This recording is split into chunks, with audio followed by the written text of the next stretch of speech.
All right, hi guys. Obviously, I'm not here today, so I know this is going to be a little bit weird, but I'm going to give you two short videos that you guys can take notes on, and there's obviously some work to do. I'm going to give you some other advice quick. First of all, don't forget that you have an assignment due by midnight tonight. That's kind of important, as it'll be, I guess, your second to last assignment now. Some of you guys could really use that communication grade, so please make sure you get that in. And the last time I checked, not a whole lot of you had that done. If you have that done, you get these notes and you've got the other stuff done. Don't forget the dream project is coming up. And if you haven't done one of those out of class journals, you need to make sure that you do those, obviously pretty soon. I'm going to start with the slide on levels of consciousness. I'm pretty sure you guys already have it, but just in case one of the classes was a little behind, I'm going to do it anyway. If you already have it, just skip it and go ahead to the next slide, which will be a title slide for what we're going to talk about. So really quickly, sounds kind of annoying, sorry about that. Just a reminder that we're not conscious of everything that we do.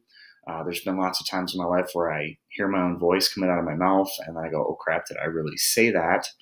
I had a kid a few years ago, probably 10 now, who got in trouble for throwing a snowball at somebody after school. And when the principal at the time brought him in, they looked at the principal and said, I don't even remember doing it. I just remember being like almost outside of my body and seeing my arm moving forward and the snowball hitting the kid in the face. It's kind of funny, but the kid actually didn't get in any trouble. I was kind of surprised. So other than conscious or being aware, the other two levels are going to be subconscious. That's the level that's just below your present level of awareness, things that you can vaguely recall, but you don't have a firm memory on. I think the example I used in class is, we constantly think of like actors in movies and TV shows where we can think of everything about it. We can see every movie that person's been in and repeat lines that they said, but for some reason that person's name is literally right on the tip of our tongue, and we can't figure out a way to get it off of there. And then unfortunately what happens is it seems like a few hours later, once the conversation's totally changed, that's when we remember it, and we look stupid because we just randomly blurted it out. The other one is going to be your unconscious. Now, not being knocked unconscious or passing out, but unconscious would be those things in your life that have happened to you that you're not aware of or that you can't possibly remember. According to most psychologists, they're on your brain someplace, but you don't have the capability to be able to recall them. These are going to be things like, the first day you came home from the hospital and, maybe your parents dropped you on the stairs. I'm sorry if that actually happened to you. But now you get oddly, nervous around stairs and hold the handrail and you take stairs one stair at a time, 1 foot at a time, and your friends always make fun of you and you don't really seem to know why. You can't remember things in your unconscious without help. Usually the version of help that you get is going to be hypnosis, which is actually going to be in the assignment that I'm going to ask you guys to do today. And that'll give you maybe a better idea of how that works.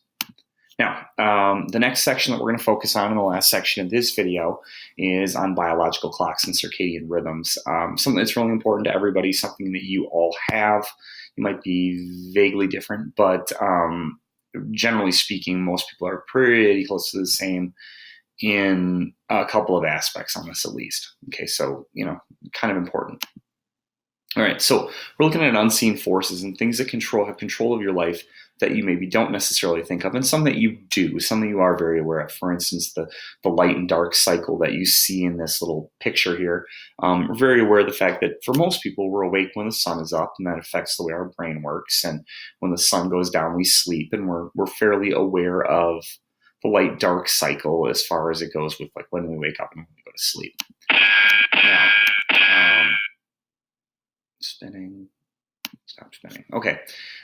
So obviously we're controlled by these rhythms, and I'll give you some other examples. For instance, we have the night and day cycle. For instance, for me, I get up about 4:30 a lot of days.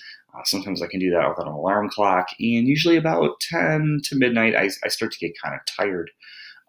Some other night and day cycles that you probably are aware of is, again, the when you're hungry cycle. Most of you guys probably eat lunch and dinner at a fairly similar time every day, and therefore your body kind of starts to react to that. When we shift into summer, your body probably holds on to that cycle for about 2 weeks where you're still hungry at that time. Another one would be your potty schedule. A lot of people have to go to the bathroom the same time of the day. If you think about it, think about on A days here, when is it that you ask to go to the bathroom? Is it pretty much the same time every day? Do you go to the bathroom when you wake up in the morning? Do you go to the bathroom before you go to sleep? It's usually a fairly predictable schedule. Another example would be a monthly cycle. For instance, we're talking about that period or myriad, as I like to call it for men, cycle, but that time of the month where you're a little bit maybe more emotional, moodier, and obviously in female cases, the body goes through that biological difference. The interesting thing, and I know I talked about this in the other chapter for me, is that if you get people who spend a lot of time together, those cycles do tend to line up. One of the other monthly cycles that we tend to see with people is that even though it doesn't seem like it, a lot of people actually slow down and lose energy during the summer months. A lot of people think this is because of the heat and not being used to that and being able to function the way that they could. On the other end of the spectrum, though, we see an increase in depression and depression-like characteristics in winter months. It gets so severe in places up north, like far north, like Alaska and northern Canada, that places like Walgreens actually give out prescription UV lighting. Actually wear a visor and it's a light bulb on it, and you're prescribed so many hours of UV light per day. The odd part is if you leave it on for too long, people actually start to experience symptoms of mania, where they become like overly happy. Another cycle thing or a rhythm thing that you tend to see is metabolism in the body. Metabolism can be affected by a lot of different things: what you eat, how much you eat, exercise. But one of the other things that we see is people's metabolism tends to work better early in the day. So if you want to try an interesting diet plan that wouldn't really change much, most Americans, breakfast is the smallest meal of the day, lunch is second, and dinner is the third largest meal of the day. So what you might want to try to do is flip that. Eat most of your calories at breakfast, leave lunch the same, make dinner your smallest meal of the day. Theoretically, if your metabolism is working higher early in the day, you should burn the calories from that big meal faster, and you should see some change. Kind of an interesting concept. Give it a try. Let me know if it works. I've never been able to do it. Not much of a breakfast person. Just started forcing myself to eat it a few years ago. Now, last slide in this one. Circadian rhythms. I didn't put a definition on the slide, but if you're listening, you know that's the cycle that your body goes through in about a 24-hour period, or circa, meaning about, and dian, meaning day, rhythm being, kind of just the natural movements of your body throughout the day. Okay. Now, biological clocks can even kind of identify whether you're a morning person or a later in the day person. And what we tend to see is people that consider themselves to be morning people, their body temperature is actually higher early in the day. They may peak around 10 or 11 o'clock, whereas people that are more afternoon evening people can peak times after lunch. Generally, everybody is at their coldest, sometime in the middle of the night. So if you've ever, woke up in the middle of the night freezing and put on more covers, that's maybe not necessarily anything to do with your house, and more to do with the fact that your body reaches that lowest body temperature usually between between midnight and about 2 o'clock in the morning. Now, obviously, one of the things I didn't mention here is I'm basing my talk about biological clocks and circadian rhythms on people that are on what I consider to be like a first shift schedule. We do most of our work between like 8 and 3, 8 and 4, 8 and 5, and then we get to hang out for a little bit. We go to bed, wake up. Now, obviously, people that work with third shift jobs or swing shift jobs, their bodies are a little bit different in this aspect, and that you may see some flipping of this schedule. If they're awake all night working a job, you're going to see some flipping in the way these different things work. Okay. Last but not least in this cast, probably the greatest example of circadian rhythms in nature is migratory animals like geese and ducks, things that have to migrate south for a winter.